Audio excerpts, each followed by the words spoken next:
বিশ্বা news 24/7 का हर दर्शकों को शुभ संध्या।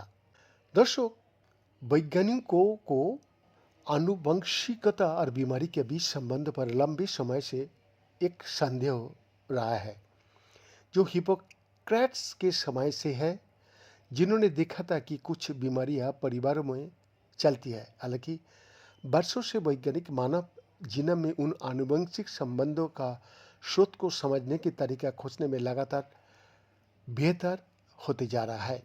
EMBL के वैज्ञानिकों और सहयोगियों ने अब एक ऐसा उपकरण विकसित किया है जो जीनोमिक विविधताओं और RNA को एक ही कोशिका में एक साथ कैप्चर करके वर्तमान एकल कोशिका तकनीक से आगे जाता है, जिससे पिछले तकनीकों की तुलना में सटीकता और मापनीयता बढ़ जाती है।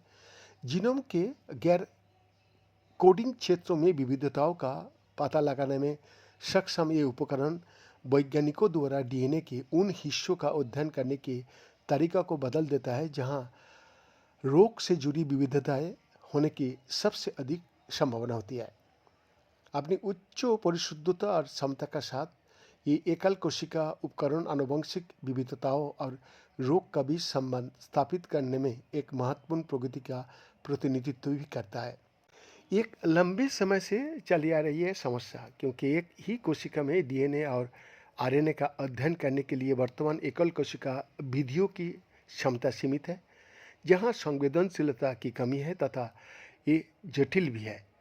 नेचर मेथड्स में प्रकाशित MDR सिक के बारे में एक नया शोधपत्र के मुख्य लेखक तथा EMBL के स्टाइनमेट्स समूह में पोस्ट डॉक्टोरल फेलो डोमिनिक लिंडेनहोफर ने ये बात सामने लेके आया। एकल कोशिका स्तर पर आप हजारों कोशिकाओं में वेरिएंट पढ़ सकते हो, लेकिन केवल तभी जब वो अभिव्यक्त हुआ हो, तो यानी केवल कोडित क्षेत्र से ही ये किया जा सकता है। उन्होंने बताया, हमारा उपकरण वेरिएंट चाहे कहीं भी स्थित हो काम करता है और एकल कोशिका संख्याएं प्रदान करता है, जिनसे जटिल नमूना का विश्लेषण संभव हो जाता है। वे इनका exclusive report Birsa news 24/7 Ranchi.